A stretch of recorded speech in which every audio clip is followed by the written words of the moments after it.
Ryan just went Lochte live. out. Oh, how embarrassing. Yeah, Sure. no, Al Roker's the one guy on that show I respect. So All of this yeah. is getting cut. I don't know if you guys realize that we're live. I don't care. I don't care. Hi, Ryan Lochte's a dickbag. Welcome. Back in this Chattycast. Oh, we're getting some deep behind the scenes cuts. All right, This is too far. Way too far already. let's pretend. I'm just glad I didn't say that. Yeah. Oh, I'll own it. Yeah, put that Dash Cassidy Moser after that quote. I have to be a role model. I have to cut so much. Stop. No. Continue. All right. Welcome to the Shack News Chattycast, the podcast that got a brand new physics engine. I'm one of your hosts, Steve Watts. I'm your other host, Steve. My name's Brian Carr, and welcome. Did you forget your name for just a moment there? Al Roker. Today's Chattycast is brought to you by Audible.com. Get a free audiobook download and a 30-day free trial at www.audibletrial.com/chattycast. Thank you, Brian. So every week on the Shack News Chattycast, we take a topic, post about it on the Chatty, and then talk about it with your comments, fueling the discussion. Hence, Chattycast today. Our guest is coming back and bringing her foul mouth, Cassidy Moser. I have opinions. Okay, that's all. And I respect those opinions, Thank for the you. record. I don't mean to silence them. I would hope that my opinions are not unpopular, especially considering this. Hey, anybody who's pro Al Roker and anti Ryan Lochte, okay. For listeners of the podcast who are definitely going to miss this because I'm going to cut it, we talked about Al Roker and Ryan Lochte as we were warming up, not realizing it was live. Well, you didn't tell us you were going on. I said I'm about to say it. Anyway, point is, go watch the video if you really want to see some nonsense. Yeah. Anyway, today's topic, we're going to be talking about realism in games. Madden is launching this week, and Madden's ultimate goal every year is to say the most realistic Madden ever, the most realistic football game ever. That's pretty much the selling point every single time. So we're going to be talking about verisimilitude in games and sort of how you balance that with fun versus creativity versus striving to just make a thing that is like the actual thing. But before we get to all of that, we're going to talk about what we are playing. And Brian, I know Cass and I have been playing at least one thing that is the same thing. So I'll let you go first. What have you been playing?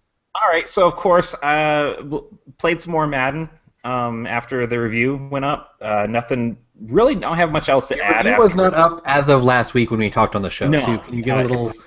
It's up now. A little summary of what you thought. You know? Yeah, it's and like my big thing was like I mentioned on the show last week. The thing that excites me about Madden isn't really so much the it's really not even so much the sports part of it. It's more the story aspect of it, and maybe it's just me reading too much into it. But I just really liked how I felt connected to the players and connected to what was happening on the field in a way I really haven't with Madden before.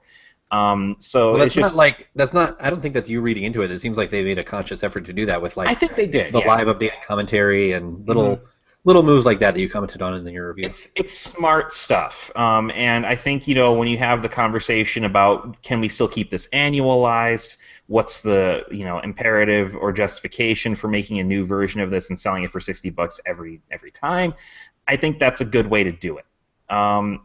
So but I won't add much more than that. You can go read the review if you want to see more. But the big thing I do want to talk about this week is that after some snafus with Amazon, which basically resulted in me getting the game for free, I have been playing King of Fighters 14, and I am here to answer all your King of Fighters related questions. Okay. How many? I've got them all written down, and the paper is blank. I'm sorry. I don't really. Which King Dynasty are they on now? How many kings are in it? So there's a new King of Fighters, I'm guessing. There's a new villain who's putting on the tournament, and I'm assuming we can just consider him the King of Fighters because the whole idea is you're supposed to beat him and your team becomes the new king. But he's not really a villain. In fact, here's the thing I noticed about this game. I thought Cass was kidding. Is there like an actual? Well, no. Oh no, I'm totally kidding. King of I know nothing. But you about answered so sincerely that I can't tell. King of Fighters. Honorific title. It's what you're competing to win, but in the name of the tournament. But there's no actual. It's not like a lineage. There's no royal bloodline or progression. Do they deal with the patriarchy? Are they ever like, why can't there be a Queen of Fighters? Well, You know, there what's are a funny is lot. There are, in fact, a lot of female fighters in the game, I so was you could. just about to open my mouth to make that joke. Yeah. Let's just all go home now. You could very easily have a queen of fighters. There's some great female characters in the game, but it's actually interesting because the villain, so to speak, is not really a villain. He's just more of an eccentric billionaire weirdo, and like so he just walks around shirtless all the time. He's got like a big championship belt that he gives you in the end when you beat him. He's got a cigar out of his mouth at all times, and like seriously, there is a point in the game where the fighting stops and you get a cutscene where he and his assistant are talking about TV ratings, and like his assistant's like 2.5 billion people are watching the King of Fighters tournament worldwide, and he's like, let's get that up to 100 billion, and the assistant's like going through all the logistics of how crazy this is. Like he's like, sir, there's only 7 billion people in America. How are we going to get this high? So it's got a definite sense of humor about itself, which I really appreciate because sometimes fighting games can get really self-serious. Yeah, we're looking at you, Street Fighter. Well, so that's the other thing I want to talk about. Like, it is. So when I was playing this, I had to compare it to the other big one that came out this year, which was Street Fighter V. And I'm going to say right here on the Chattycast, hand to the screen, so you know I'm being serious. This is a better game than Street Fighter V on basically every single level. First, like Street Fighter V came out this year. I think it's probably more accurate to say like half of Street Fighter V came out this year. Something with the name Street Fighter V came out. Also, I enjoy that apparently for you the screen is a Bible because you're like hand to the screen. Hand to the screen. So what makes it better? Is it just more complete? Is it more cohesive, a whole? First off, it's a finished game. That's the big thing. There is that's big. SNK and Atlas made a game. It has everything you're expecting. There is an online mode. There is a story mode. There is training. There are missions. There's the whole thing. Okay. And to be clear, we're not being unfair to Street Fighter when you say that because Capcom themselves have been like, oh, we should have finished that game. We should have finished the game. And you know what? Yes, they should have. The other thing is, it's got like 50 characters in it. I think it's like 52 maybe. I'd have to go look to be sure. And they're all available from the start. No DLC, nothing you have to buy or unlock. Everybody's there. So you can get in there and play with all the old characters, the new characters. It's set to go. There's a story mode. It's not much of a story mode. There's mostly just like a couple little scenes that pop in while you're fighting through like an arcade ladder. But it's nice. It's something. And again, it's more than Street Fighter had. So the only area I will say that this game is not as good as... I mean, first off, I will always like the Street Fighter characters better. I mean, I love SNK, I love Fatal Fury and Samurai Showdown and all that stuff, and I think they've got Ryu really likes fighting. It's a great character trait. What's that? I said Ryu really likes fighting. Well, nobody really cares about him, but I'm talking like Chun-Li and Zangief and all the good characters. And so that's always going to be an issue. But the other thing is the online. Online right now, I'm assuming they're going to fix it because I have no idea how they can't. For online right now for King of Fighters 14 is garbage. It is absolutely atrociously bad. Like at best, in all the fights I fought online, at best the best connection I could get was like fighting underwater. And so it's like everything's moving about 30 frames slower than it should be. Wow. The input's a little off, and that's when it was at its most playable. That's really bad. It is terrible. And supposedly, I've been reading some of the forums and stuff like that, and it looks like SNK or Atlas or whoever is doing the game is aware of the problem, and they have an idea of how to fix it. And it sounds like something that's not based on the netcode. It's something about how the clients recognize each other. So something that should be able to be pretty easily patched. And I hope so because that's going to be really the key to the longevity of this game. Because I will tell you right now, I don't know anybody else within a 100-mile radius of me that plays King of Fighters. Mm-hmm. I'm basically it. Okay? So I need people to play online against. I mean, like, what is it about... Maybe I just needed to understand netcode and online play better, but, like... I don't understand why fighting games in particular seem to have problems with netcode so often. When like shooters do not. Maybe shooters are just better at like cheesing it so you don't notice. Yeah. You know? I'm not an expert on this stuff, but I think there's a lot of I mean, there's a couple different things. First off, the budgets for shooters tend to be higher, so they tend to put a lot more effort into the netcode. But I think also when it comes to like syncing things up, it's a lot easier somehow to sync where people are relative to each other in a shooter. Whereas with a fighting game, you have to make sure that you have, the input has to be there. You have to be able to like make sure that when you put in a fireball, it reads the fireball right away, and you have to update the client constantly. I think there's a lot more constant movement, maybe, is what I'm looking for. Yeah, Whereas maybe that's it. Shooter is a lot more just like positioning, but you have to make sure that both sides of the game are in sync with each other, which is really tricky to do. And Capcom's, to their credit, done pretty well with that. Like most of the Street Fighter V stuff I played was at least decent. NetherRealm kind of hit and miss, but this is just, as it launched, not great. However, sorry, go ahead. As I say, however, the whole package is actually really good. So how is it that it's been a few years since Mortal Kombat 9? How is it that like every fighting game isn't just imitating their story mode? I know we don't have to go into the great detail about this, but it just seems baffling. Because so the thing with King of Fighters 4 is that King of Fighters and SNK games in general used to be really known for this like really lush, beautiful sprite artwork, right? You would watch it and it'd be like watching a painting at times, and you cannot do that anymore. In fact, one of the complaints people put against this game is that all of the character models are like they're like 3D models, right? And they don't quite have a pop or verve to them the way like Guilty Gear or something like that does. They're very straightforward, simple models. And so people complained about that. But the reality is, if you're not like a Mortal Kombat, you are not necessarily going to get a huge amount of player base. So you have to make cuts, and you have to be very careful about where you allocate your money. And story mode for a lot of fighters, especially for the ones that get played really competitively, like Evo and that sort of thing, like Street Fighter, like King of Fighters, they don't really care about the story because most people are just going to hop into Versus or the lab or whatever and just start doing that. So that's my guess. It's just that the budget is so low, and I think they've even said about King of Fighters 14 that like literally Atlas is the reason this game is happening. And there's always been like this grim like specter looming behind any SNK game. Like this could be the last one. That they actually went out of business. They came back as SNK Playmore, and now I'm not really sure what the situation is. So I just don't think they're going to throw a ton of money at this in the first place. I just googled screenshots to see what you were talking about, and these do look kind of dull. Also, boom! Like first page of Google, just like a butt, just like bam. Yeah. That's. So I wasn't gonna get to that. Now that you opened that door, there is a lot of objectification. This is very much, Mai, for example, has always been kind of like the poster girl for fighting games, just going completely over the top with how the female form is represented. And that is a problem with this series. But I will say, there is at least a good, solid amount of female representation in the game. So that's always something. I mean, it's not much, but it's something. They are represented. They just aren't wearing many clothes. Well, there are some that do actually wear more clothes. I was actually kind of surprised, but yeah. I mean, it would kind of be like arguing like, oh, we have a black person in this game, and they have a huge afro. From Final Fantasy VII. Yeah, right. Like.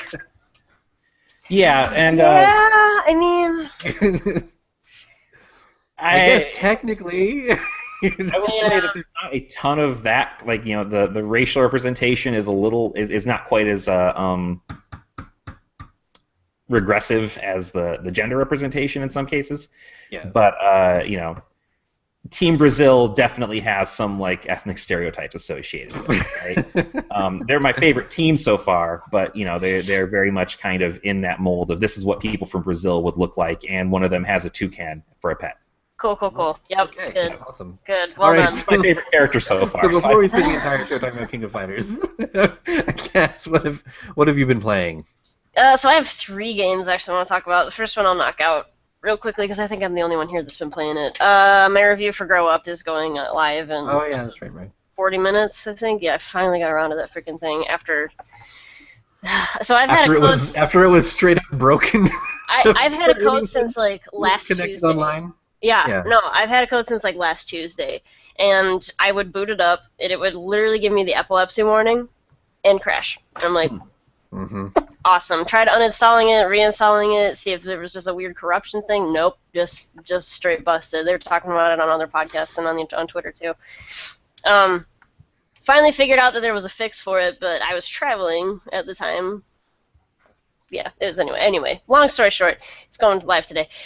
Grow Up is a very conflicted game for me because I never played Grow Home. I am familiar with it. And I am familiar with the fact that Grow Home, a big part of the charm of that game is the controls of it, according to people who really liked it. And apparently they're the same in Grow Up, and they are complete trash, and I don't understand why people like it. So, like, and this is why I say I'm really conflicted on it, is because it's a really pretty game, and it's cute, it's kind of adorable, and I always love a game. As much as I love to kill things, like, it's always kind of fun to have a game where you're not killing everything, and where you're, like, they utilize plants in an interesting way, that you can kind of customize your own platforming experience through, like, jumping on mushrooms that you plant, or creating these really tall plants that you can use to climb and reach higher areas. And, like, that stuff is really neat, and it's really inventive. The character controls like the Goat in Goat Simulator when you go in ragdoll mode. Oh no. And that's exactly what it. And it's bad, and it's consistently bad, and I don't. And like I could excuse that if it didn't require very precise platforming. Like the game feels like you are Like the game feels like the game. Like you feel like you're playing a game within a game because the game doesn't want you to win. It's just like nope. You're kind of fighting it, basically. Yeah, it's like controlling like I think I compare it to like a dizzy toddler in my review. It's just like just so shitty. Just like his legs are going everywhere, and I'm like I don't like. There were many times that I would get really high up, and like they reward you for getting really high up, which is cool because there's like floating islands that hang out above the planet and stuff, and like that's really fun to reach. And I would get clear the hell up there, like 1,000 feet in the air. And just one wrong move, and I'm launched down like hundreds of feet. And I'm like, cool. That sounds not at all fun. Yeah, no. Weird. I don't want to play that. It would be like, to me, if you were playing a racing game, and the game just randomly like engaged the emergency brake the entire time. So you're like, awesome. Like I love all the metaphors that you're coming up with to say like. Oh, I could keep going. It's real bad.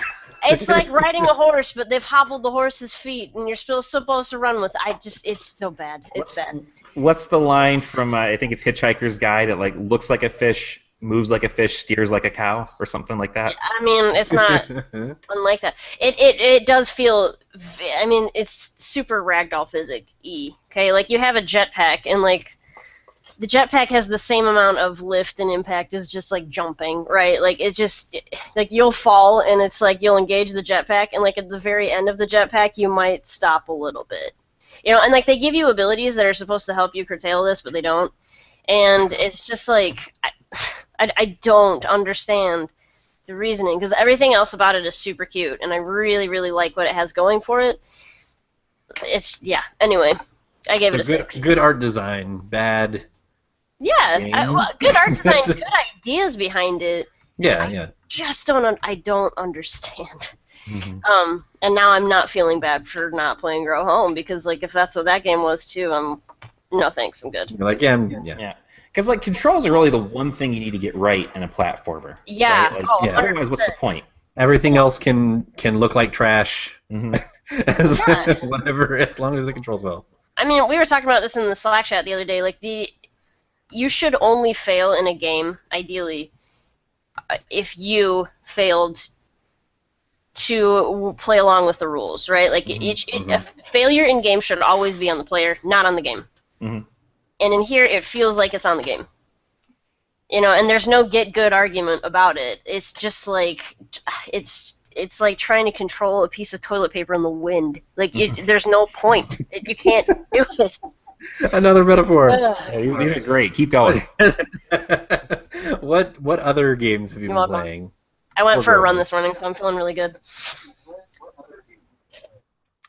So you mentioned that you've been playing 2 more games. Or Deus Ex, or would you like to just spend the rest of the show talking about Overwatch? Because I could do any of those. I'm always good with that, but we can talk about Overwatch somebody doesn't forever like just talking about Overwatch for the rest of time. I think we should probably touch on Okay, Deus the only Ex. thing I will say about Overwatch, Yes? we should. Only thing I will say, watching those animated shorts, and they are fantastic. Oh yes, there, yeah. Yeah. I watched the Bastion one, I which really goes exactly where you expect it to. Yep. Like it's the least surprising. Oh yeah. It's the least surprising of any of those shorts because it's like, okay, yeah, I knew, but it's also really well done and cute, and it's almost like Blizzard is like, hey, maybe we have an Oscar contender. Like it seems like they're like trying real hard I mean, to submit for animated short film. Anyway. Well, they are doing those theatrical releases, or if they haven't already, like they've put them out in theaters. So I guess they which is what you're required to do. Yeah. To be able to, I think I don't know if they'll be a nominee, but I think they are actually going to submit for. I mean, why not? Like the animation is gorgeous. It is, yeah. They're really well done. Like, yeah, do it. Yeah, the Soldier 76 one, that was like a comic book's worth of origin story. Yep. Wrapped up in a little 5-minute video. It was that awesome. was the starting point of me not hating Soldier 76, and then the dad stuff just cemented it. Oh, he's like my main. I played that guy all the time. Now. Him and Diva. Yeah. So anyway, let's talk about Deus Ex. We have to talk about Deus Ex. Brian, I don't think has played Human Revolution. It is installed. I keep almost accidentally calling this one Human Revolution, and I'm like, no, that's the last one. I'm looking at the. I have the shortcut on my desktop and everything, but I haven't. That's the super black and gold one, where this one actually has slightly more colors. Although Jensen still wears his sunglasses at night, so he can. Can we talk about him for a second? I know you hate that character, so sure. You can have you have 1 minute to explain your hatred of Jensen. And use metaphors. Okay. I can look out my window right now, and I can see an old, moldy, disgusting mattress sitting in the parking lot outside of my apartment complex. I would rather hang out with that mattress than with Adam Jensen. He is the most lifeless, boring, He's nothing a boring character. stump of a man. Yeah, he's nothing. He is literally nothing. See, here's the thing that I like about Deus Ex though, and it occurred to me last night as I was playing. I'm pretty close to the end now. It occurred to me last night, like the thing that's pulling me through this game is not the story, because the story is like kind of it's like straight garbage. Like it's trying really hard to make the metaphor about racism, but it's so ham-fisted and a lot of the thing I was going to ask about. It doesn't work. So bad. Yeah, like it's so bad. As somebody, Brian, who I know is interested in like race representations in the media and stuff like that, this is not a game for those tastes, you know? It's like if you assigned like a freshman English class a creative writing project, and somebody was like, "I'm gonna make something that takes on racism." The metaphor of why the metaphor that makes this track to race is just broken in so many ways that it makes it so bad. It makes it make no sense. But anyway, like the reason the larger point apartheid too. The larger point that I'm driving and towards. Ogs Lives Matter. Yep. There is. I will say there's a billionaire industrialist building this this island where Augs can go and be safe and sort of self-segregation, you know? And it's like, okay. Oh, that makes it better. You could have done something interesting with that, but you really didn't. And that comes into play like near the end. Can I take a guess? Can I take a guess exactly how that turns out? Sure, why not? I don't even know if we should like put a spoiler. Keeping in mind, I don't actually know how it turns out. I have a distinct feeling I might be right. I'm guessing there is an ulterior motive to this island. Yeah, I mean, I haven't actually talked to that guy or seen the island. I've just heard it. Like, it comes up in the tooltips when there's a loading screen. It's like, this guy is building this island. And I'm like, okay, that's that episode of Futurama. That's fine, like world building, and then like they mention it a few times here and there, but I won't mention exactly how they mention it. I'm just saying, you remember that episode of Futurama where Nixon makes all the robots go have a party on an island, and the idea is he's going to destroy them all. So anyway, point is the story is kind of garbage. Like even ignoring that the racism metaphor doesn't really work and it kind of breaks down on multiple levels. Just like the story that it's telling of there being this terrorist attack and you're this investigator trying to figure out like who's really behind it. Like that's the core of the story. Here's my question. And it's so boring and rote and predictable. Oh, it's bad. It's boring. So the thing that's pulling me through this game is not the story, which tends to be what pulls me through RPGs. In this game, it's the upgrade path. It's that there's all these cool abilities that you can get, and every time I spin an upgrade point, I have to choose between like 5 that I would love to try, and so I'm always like striving to like do a little more and play a little more and get that next point to upgrade. Mechanically, it's fantastic. And so it occurred to me that like if they had paired that level of customization in your character with letting you actually customize like how they look. Okay, you know? I was just going to ask you this. You just make your own character. Yeah, I was just going to ask this. Why can't you? Yeah, like, I don't know. It feels like you should, doesn't it? Well, like, because they got story-wise, the reason brand cachet tied up in Adam Jensen. Yeah, right? I mean, story-wise, the reason is Adam Jensen has like this past where he was in an accident, he got augmented like sort of against his will, so that there's a plot element very early where he looks like a nightmare Guy Fieri from the future. There's a plot element. Hold on. I'm over him. He's the worst. There's a plot element early on where he has like mystery augs, you know, like he has all these upgrades that he didn't know he had that got unlocked through sort of an accident, and it's like, okay, well, you need a character that has like some history for that to make sense, because then he like references a character. Not necessarily, but you pick a background. You pick a background like you do in Mass Effect. I'm driving towards Hire something me, here. Square Enix. I can fix this for you. He ends up like referencing and talking to a person that he dealt with in the last game. So it's like, okay, you're trying to build on that character's story, whatever. Like, that's fine. But like, there's really no reason you couldn't have just written the story around that and made it star someone new. This game would have been a million times more interesting, though, if you would have started from the place of somebody who was an unknown and who was a marginalized part of that society, because then you could actually make some sort of salient point about discrimination and technology. Still, the racism doesn't work, because in race, you don't choose to be a race. In augmentation, you choose to do that. So it's like, that doesn't work.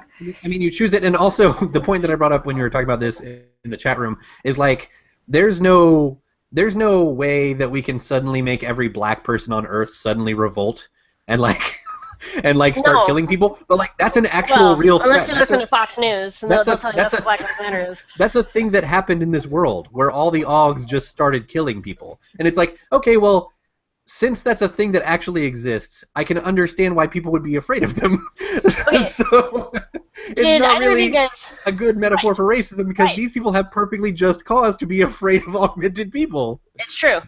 Did you see RoboCop, the reboot? Came out I did not, no. No, but please continue.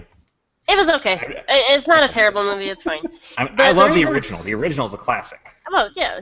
But the reason I bring it up is because there's RoboCop kind of does this, where in the very, very, very beginning, the first character you see on the screen is a guy and his family, and he just got a new hand, right? And it's like this whole cybernetic thing, and it shows him playing the guitar, you know, and he's like finally able to play it after for so long like not being able to, apparently.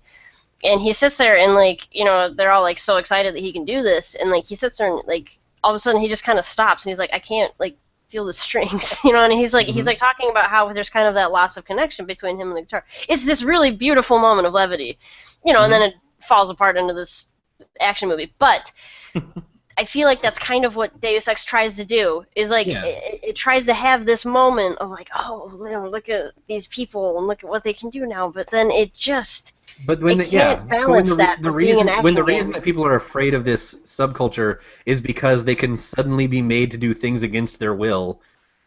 Yeah, no, it's valid. It stops being a good metaphor for racism. Yeah. Oh no, it's terrible. Anyway, all right. So I sound like I'm very down on this game. I'm actually enjoying it a lot, but I'm enjoying it because of the moment-to-moment gameplay of sneaking around and hacking into things and doing my upgrade paths. Like all those things are really fun. Yeah, and honestly, in general, like when we talk about like, and this is gonna sound like I'm a lot like, I don't know, I'm probably gonna get yelled at for this because I know there's a lot of people who believe the opposite, but I'm not convinced sci-fi and fantasy and like superhero stuff are really the place to handle these issues, because this is exactly what we were talking about the other day. Yeah. I mean, you weren't in the room because you're not in our work chat, but there's an inherent trivialization sometimes with this stuff. I think the argument was like, it's very hard to do this stuff. You have to thread the needle so carefully. And even yeah. even if you do it perfectly, you're probably not going to come up with like a perfect one-to-one thing that nobody could take exception with anything. Yeah.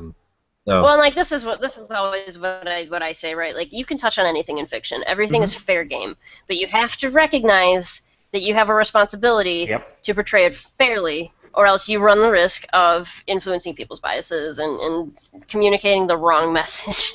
Absolutely right. Yeah, and that's I don't know. I mean, I think Mass Effect to a certain degree has some decent touch on this kind of stuff. You know, like it's not perfect. It never will be, but. I mean, if I think the trick is when you try to make it a one-to-one metaphor. Oh yeah, exactly. 100%. Like it falls apart. If you don't quite do that, like because the stuff they did with like the Krogan and stuff like that is interesting, but it's also not because like, there's a layer of abstraction to it. Yeah, it's not trying to be like an exact metaphor for something else. There's right? not like an alien Martin Luther King. The thing about the Krogan thing is it's a partial metaphor for a lot of things. Yeah, that humanity has done to itself. It's more of a general philosophical argument. Yeah. So the example that I drew when we were talking about this in the room, Brian, and I know that you're familiar with this example, was the AVX plotline in in comic books, where they tried really hard to make it seem like both sides had a good point, and you're like, no, they don't. Like, no, they clearly do not. Like one side is wrong. I mean, literally comes down to one side wanted to bring the Phoenix Force, which has nearly destroyed Earth multiple times, back to Earth. The other side's like, maybe don't do that.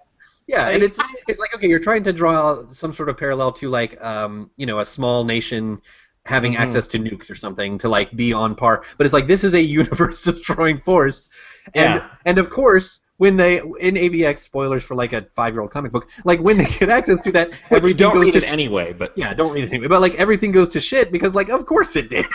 Like, So it sort of feels like that where they're like trying to portray it as like, oh, there's this complex philosophical argument and both sides make good points, and it's like no, they don't. One side makes good points, the other side is wrong.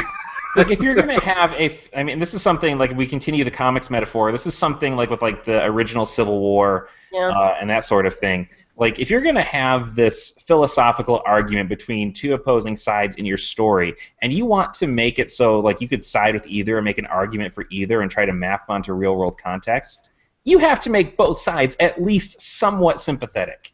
Like you have to make both sides at least make sense. When one side makes a lot of sense, and the other side is just like completely bonkers.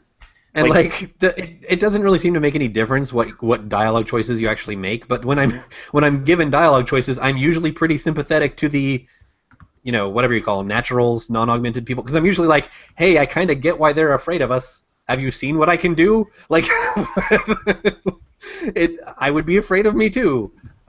So anyway, it doesn't seem to make any actual difference when you make those dialogue choices, which is sort of like puzzles on the metaphor. Clumsy analogies and metaphors aside, like the writing itself is just really bad. Like there's one part, I mean, every conversation lasts like 2 minutes too long, and it's really, really dull dialogue. And it's full of cop cliches because you're not even really a cop. You're like part of this sort of special UN task force. It's so bad. For some reason, the local cops stop you constantly, and then look at your papers, and you're like, what kind of super cop are you? Okay, I guess go ahead. And it's like, this is like the 5th time you've done that to me. There was one part, I was in Jensen's apartment, and like anytime I get dropped into places like this, I always like to just sort of explore and look around. And I stumbled across this one, I have no idea who this was. I did not play a ton of Human Revolution, so I don't know who any of these characters are, aside from that gravel voiced cardboard box. But there's this one guy that calls him from like London, and so he like calls him up, and then it's just like this 5-minute long like super dull conversation, and like halfway through it, like the one guy's like, I'm just gonna make up a name here because I have no idea. Hold on, I think I might know who. Was it David Seraph? Sure, I don't know. But the guy halfway through the call was just like, you remember Jeff Fisher, and Adam, and this is a real line that a human says in a game. Adam says, oh yeah, you mean the guy that blew up the tower in London back in the... And I'm like...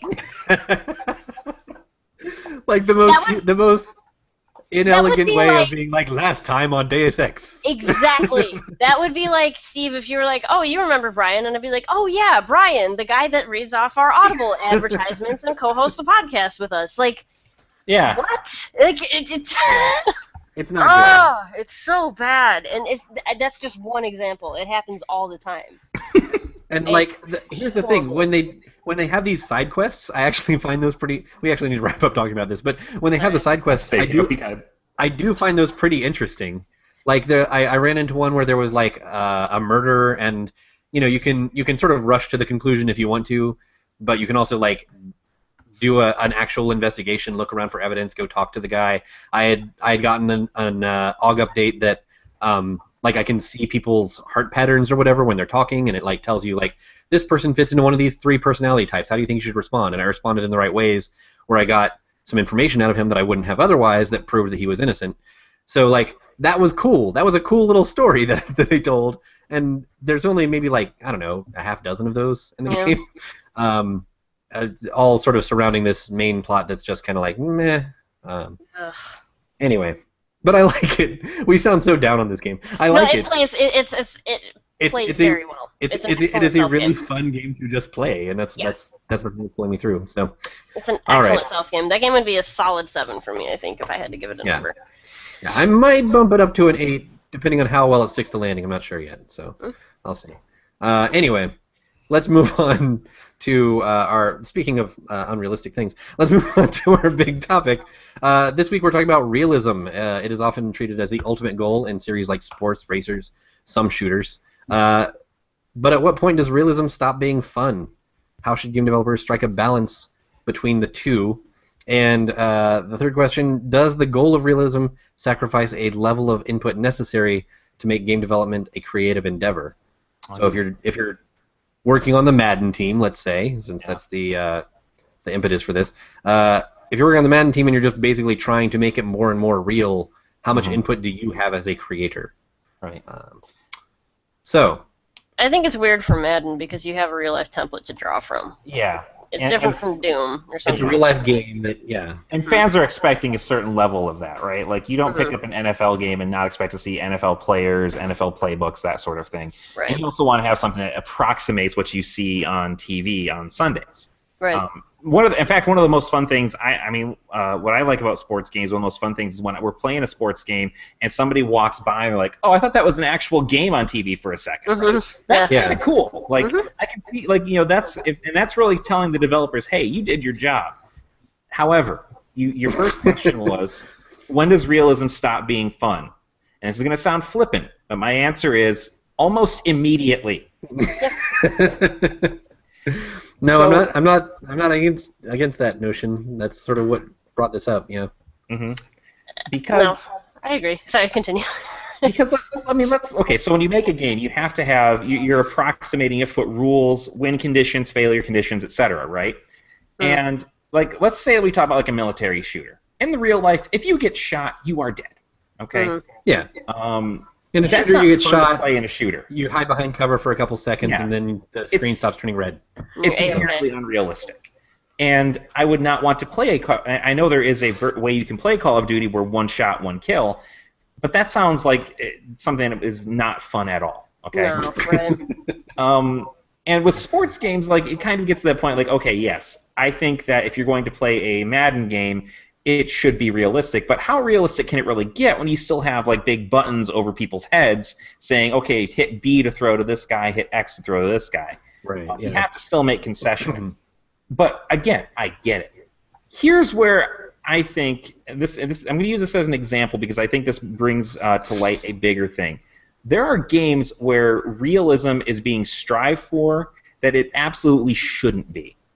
And me being the fan I am, I have to talk about pro wrestling for a second. Just for a second. Okay. The way the WWE 2K games have been going, and have been going for a long time, is they want to strive to make a simulation of the sport. Now, you may notice a problem with this, number one being pro wrestling is not a sport. No. It is an incredible theatrical exercise. It's an athletic performance. Yeah. A unique art form. There is a lot of athleticism in it. And people, yes, they do get hurt, even though they're trying actively not to hurt each other. But it is not a sport in the sense that or at football or basketball or what have you are, right? Right. what makes pro wrestling fun is the fact that there is the sort of heightened kind of reality. There is an element of like superheroics and cartoonishness to it. Even at its most serious, there's still people pulling off stuff that don't make logical sense. There's a great match, and I'm drawing a blank on who's in it. I think it's, I'm going to look this up later, and when I stop talking, I'll come back to it. There's a great match from a couple years ago. Oh, okay, yes, I remember. It's Ricochet versus Will Ospreay from New Japan Pro Wrestling. And it's just two guys pulling off these crazy flips and stunts and rolls and all these sorts of things that make no sense in an actual fight, but it's incredibly mesmerizing to watch because you can't believe these guys are doing this, right? Mm-hmm. When you take that and you say, okay, we're going to make a game where you have to be, like, we're going to make an actual realistic approximation where, fighters will get tired and, you have to be in this position, you have to do these kind of moves and that sort of thing. That gets less and less fun the further away you get from what makes the thing fun in the first place. And they tried making a game called WWE All-Stars, which was... That's what I was just about to ask. I thought I recalled there being some sort of game that tried to give you control over the theatrics of it. Yeah. And was like, okay, well, we know it's a show, put on a good show. Like that was the idea of the game. They kind of get to that with 2K a little bit, like you get like ranked depending on how entertaining your match was, rather than just like how quick did you beat the guy. But like with All Stars, was okay, we need to give you control over like these two guys have a beef. What's it about? Right. Okay, now come up with this guy's insults. Now come up with this guy's comeback. And like again, there's a universe mode where you can kind of do some of that stuff, and it sounds like in this new version they're going to be expanding on that. But like All Stars was a game where literally it's like, okay, these are basically superheroes. Let's make them superheroes. They're huge. They're muscle bound. They're really cartoony, exaggerated. They're like when they power bomb a guy, they're jumping 30 feet into the air to do it. That kind of stuff. And it was a riot. Great. Yeah, that sounds like NBA Street or something. Like when they just let go of NBA Street, NFL Blitz, but for this thing, it's inherently unrealistic in the first place. Mm-hmm. But they want to, because this company wants to be treated like a real sport to the point where they're even on ESPN now. They don't want that. They want the verisimilitude. And I think don't let me hear you complaining about Dota. Yeah, no kidding. Listen, if Dota can be on there, WWE can be on there. Let's be honest. But and that to me just comes down to the fact like realism is great until you start putting realism where it doesn't really need to be. Like, what inherently makes a racing game better by having if you I hate playing Forza and Gran Turismo because I can never make turns, right? Right. Because every instinct in my body is just like gun it, right? Like just go because that's what's fun. Speaking of racing, this is going to sound like a little bit mean, and I'm not an F1 guy. I'm not going to pretend to be an F1 guy, but I played the F1 demo at E3. And admittedly, I don't know what I'm doing. But like, I was just going around in like a circle. Like it wasn't a circle. It was a track. There were multiple turns. It was sort of shaped more like an L. But I was like doing that for like probably a solid 10 minutes. And then the PR people were like, "What do you think?" I'm like, I don't know. Like, I don't. It's a game. Is this what you do in this game? I hate it so much when they ask me that because I'm so not confrontational. Like I don't know how to feel about this thing because I'm just going in circles and like I guess that's what F1 is. And if you're a big F1 fan, figuring out how to like plan your lines and make like a perfect run and shave off a fraction of a second around this turn, like that's all probably really fun to people who know what they're doing. But to me, I was just like, I don't get it. I don't understand because the realism was like a barrier for me, I love a good arcade racer. Stuff like Burnout Revenge. I freaking love that game. I put a ton of time into that game. Burnout Paradise, just because it's a fun racing game, but it's also a game where you just crash the shit out of cars. It's really fun. Exactly. But here's the thing. There are people who love Forza and love Gran Turismo. And I will never disparage somebody for that. Yeah, we can't begrudge people their tastes. Like, that's not... Oh, no. That's not the... That's not the Chattycast way, man. There's room for everybody. Right, but and at the that's same time, just it's like... I wonder if you're a creator. I'm sort of like looking at it from the creator's perspective. If you're a creator of a Gran Turismo, I guess your passion. I guess if you're on that team and that's something that you're passionate about doing, I guess your passion has to be like, oh man, we can nail this feeling. We can make it just right, And like that must be what they like to do. They're a team full of car guys. Yeah, it doesn't feel creative to me in the same way that Burnout is creative. In that Burnout, you're tuning it to be fun. You're like, if I crash into somebody at this speed, at this angle, and it spins around in this way, that's fun. But I would argue that it's a different form of creativity. That's fair. Yeah. Because when you're developing and you are fine-tuning a piece of a car to the point where you can go in and adjust like the spark plug or whatever. I mean, I don't know cars. I know like 5 parts of a car. Anyway. Spark plug is one of them. Yes, because I used to ride dirt bikes. I know what a spark plug is. Spark plug, wheel, stick thingy. No, when you have somebody that can go in and fine-tune something to such a degree, like that is an art just as much as making crash physics is an art, I think. Well, it's almost like... This is going to be a strained example, so bear with me. But it's almost like classical paintings versus modernist paintings. Like when you see like classical paintings, oh boy, they're history major. Yeah, well, they're all about like rendering a person incredibly realistically, and it took years, maybe 100 years after that point, that artists all kind of just nailed that. It took about 100 years before they started doing things a little bit wrong on purpose, like their paintings from like the late 1700s, early 1800s, where something is like just slightly off, and it still looks like it's in the style of realistic painting, but like they intentionally made something like a little bit off, and that's kind of what led into abstraction. So like it's a different interesting point. It's a different form of proficiency, and creativity. Well, it's like I'm sorry. Please go ahead, Cassie. I don't want to talk over you. Well, see, for me, like, nothing makes me angrier than when people dismiss a piece of art by saying, like, oh, my kid could do that. It's like, well, no, they couldn't, okay? Because, yeah, you're looking at it, and, like, maybe it is just, like, a blue triangle on a canvas, okay? Here's the thing, okay? Like, as dumb as it might seem, I mean, Jackson Pollock literally just threw paint on a canvas and sold it for thousands of dollars. But... he had a technique to it, and that was his form of creativity. And he had an intuitive sense of like balance on the canvas and things like that. We can get into a whole art discussion if we want. Yeah. Okay. I'm fine with that.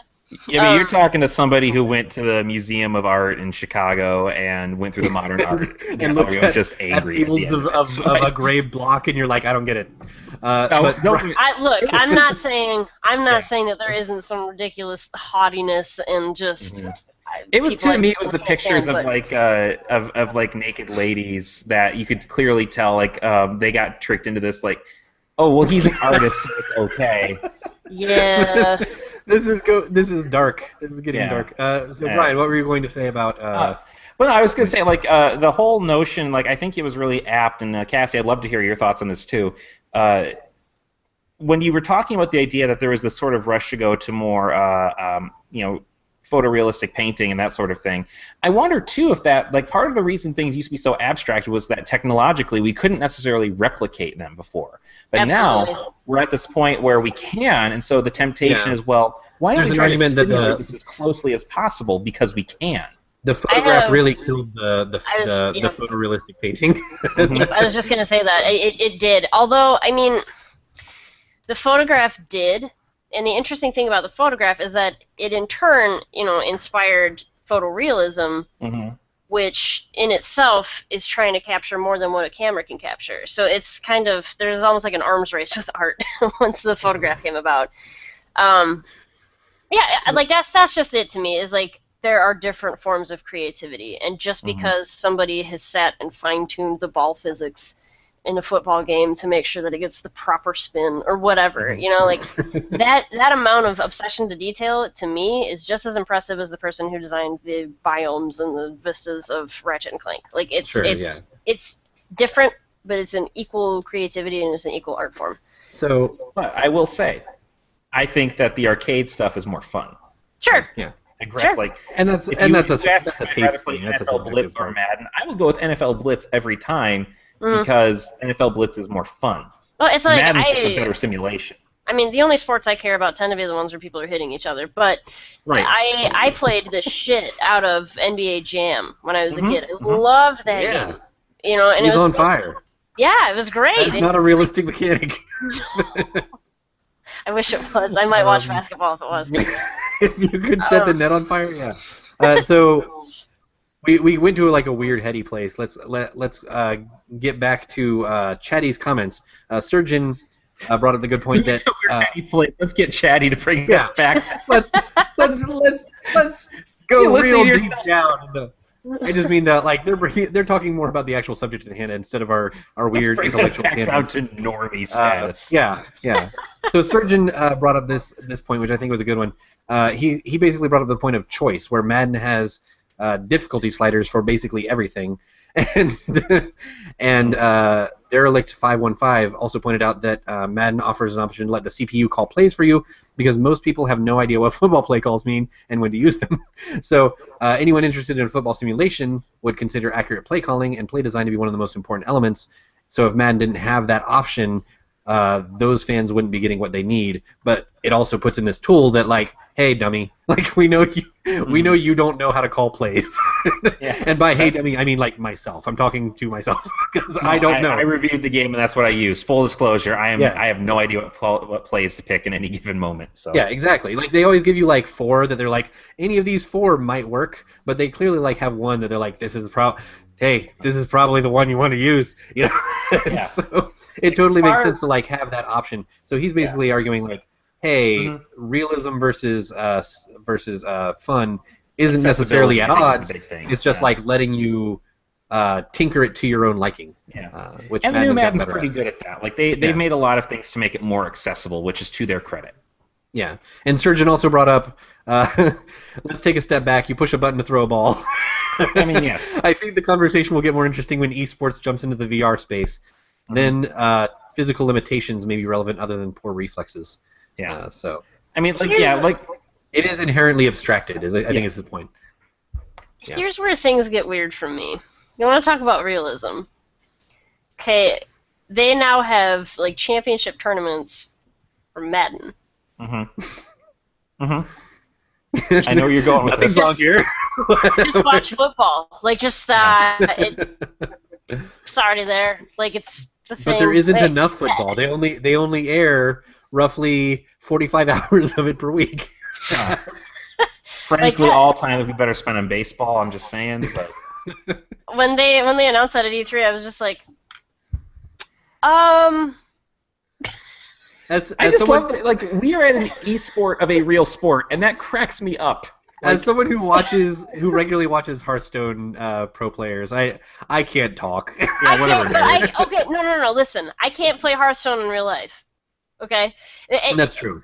Here's the thing. I love Evo. I'm not a fighting game expert by any stretch, but I love watching Evo because it's a lot of fun. There's a lot of drama involved. And no one can throw fireballs in real life, so. That's just it. It's to me, it's like if somebody had if UFC, the video game, was involved in Evo, which it shouldn't because it's garbage. But just watch UFC. It's exactly. Games crash. That's where it's weird. Like if it's Dota, we don't have any real life analog to that where they're like tree people walking down lanes and shooting goblins. Like that's not. I wish it was, but it's not. I've heard stories about Austin and San Francisco, but I don't think that's quite to that level yet. Berkeley too. Berkeley, yeah. That's where the realism. It's like if they had races in Forza Horizon that they'd broadcast. It's just watch rally cars. Yep. I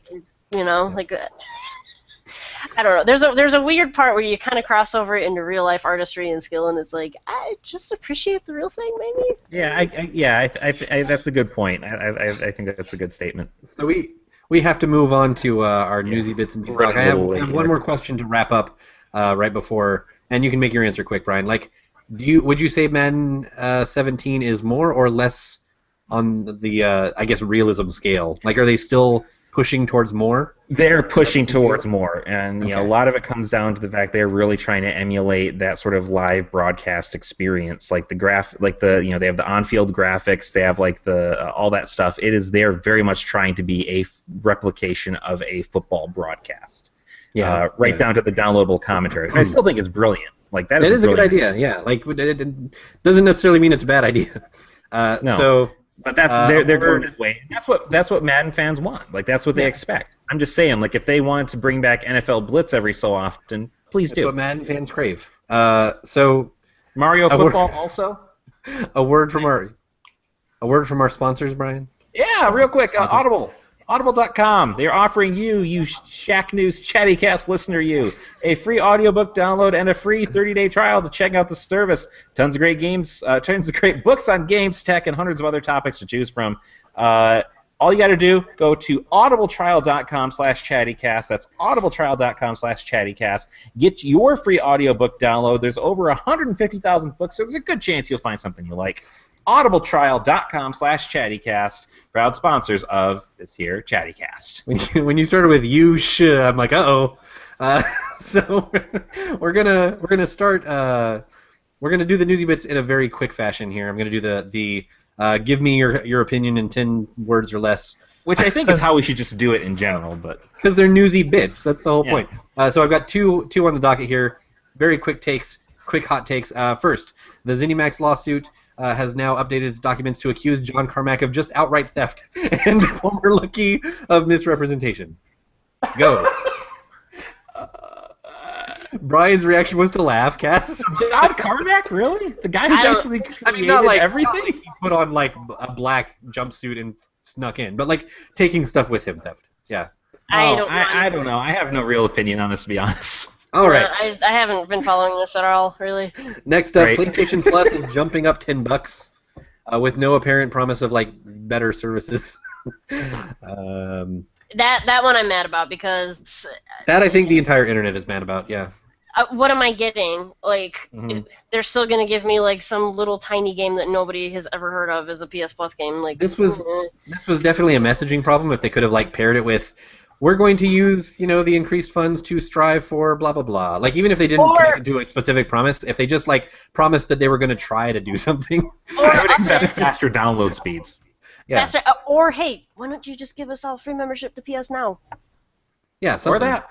Throw that in, something. Like that would be good for them actually, because it would help their numbers go up, and it would make them look like they're more successful than they actually are with it. Anyway, no, it's not. Dumb. Or like, hey, you get a free 30 days of our weird TV thing view. Anyway. All I'll say is this: every time they do something like this, that whole idea of just getting a PC and hooking it up to my TV sounds better and better. That's very true. Paying for games online is inherently ridiculous. I'm just going to put it there. It is time, ladies and gentlemen, lady and gentleman, for Beat the Doc. So today's game is called Bidding Wars. This might not work at all. Hold on. You are playing the roles of billionaire investors on a magical journey through time.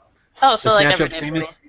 To snatch up famous video game acquisitions. So that means you want to bid slightly higher than the actual winning bid, but obviously you want to save your money, so you don't want to go that much higher. So whoever is higher than the actual acquisition price gets the point, but if both of you are higher, then the one with the lower figure wins. Just say Price is Right. Like why do you have to make this more complicated than it has to be? Hold on. It's Price is Right in reverse. You need to understand that. You're trying to go slightly above the actual price, not slightly below. All right. Okay, it's 2011, and you are bidding on Cryptic Studios. What do you bid? What did they make? Remind me. Yeah. Who knows? I didn't write these things down. Cryptic Studios. Give me a Without number. having any idea. Hold on, I got Google right here. I just want to know what they've made because I have no idea. Like if they're just like, oh, we made this RTS, it's like $10. I don't know. Oh, okay. I don't know. I'll say $9.5 million. Okay, Cass. Oh, they must be owned by Perfect World. Yeah, Star Trek never went there. A bunch of MMOs, basically. Oh, okay, Star Trek Online. Yeah, I played that. Yeah. I'd say $3 million. Okay, you are both way off. 50 million from Perfect World Entertainment. So no point there. It's 2002, and you are bidding on Rare. I'm gonna say 25 million. Okay. I will go 32 million. Wow, you guys. Okay, you are billionaire investors. I didn't get rich by signing a lot of checks, Microsoft Steve. bought Rare for $375 million. Okay, so I guess it's just we don't know how much things cost. You gotta think way higher, is what I'm saying. Yeah, think big. It's 1997, and you are bidding on Maxis. Oh. Wow. 97 on Maxis. And now you got the $97 in the equation. I'm glad that we don't have Asif on the show this week, because he would crush you in this game. Yeah, he would. He would. He probably knows exactly how much all of these things went for It would be and like the market value. $375 million and $1 for rare. Right. I'm sorry that I'm not an investor.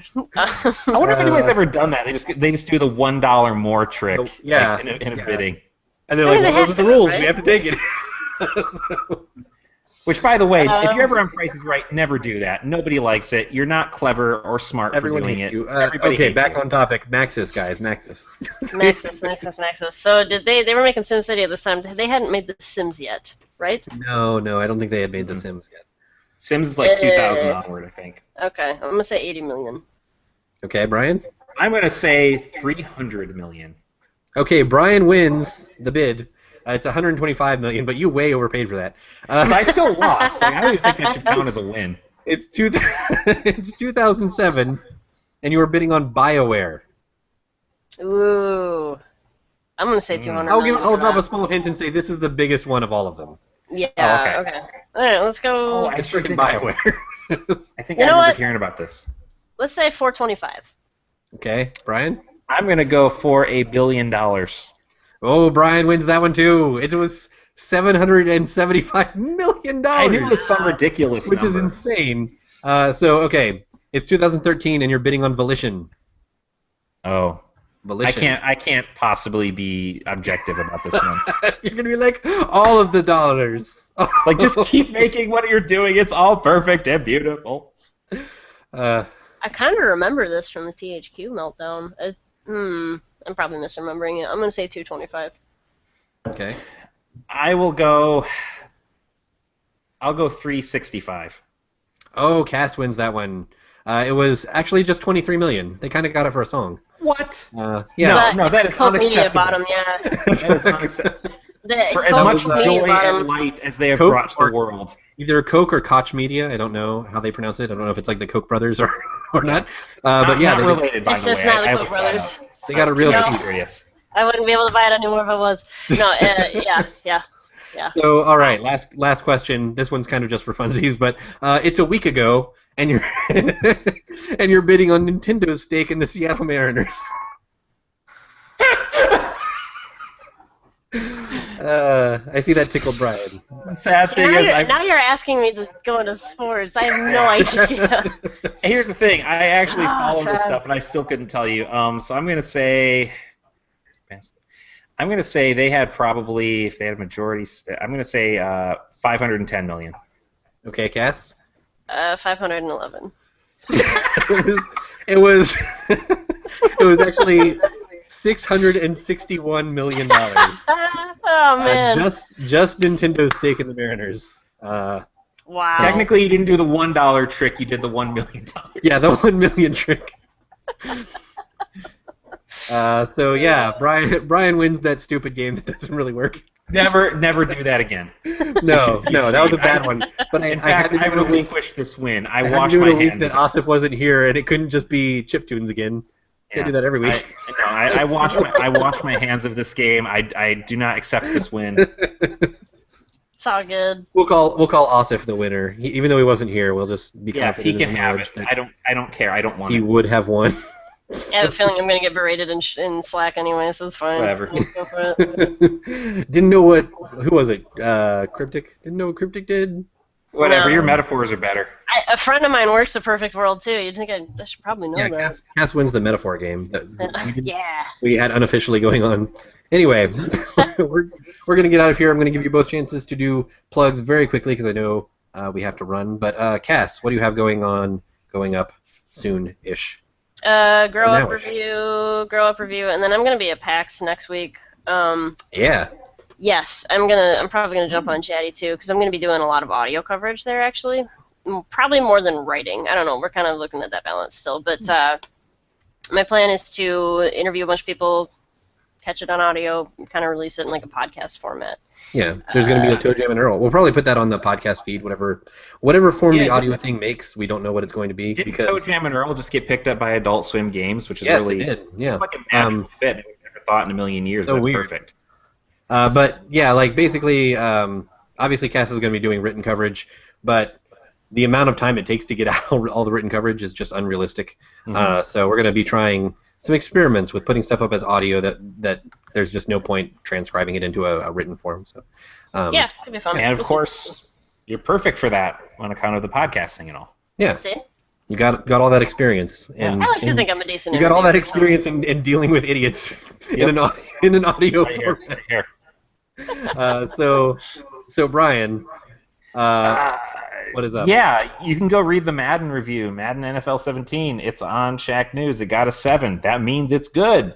Yeah. I mean, it's also just not that huge of a step. I mean, A it's Shaq like 7 is like an anywhere else 8, we should say. yeah, and that's about in line with what I saw. Like some people are saying, it's the best Madden ever. It's a game changer, revolutionized. Like let's calm down. By definition, there can be no Madden that is a game changer because there's this very specific game that it reflects. So you can't, unless you like all of a sudden decide to take the football out and replace it with like I don't know, a bomb and like cars are pushing it around or something, and just make it Rocket League.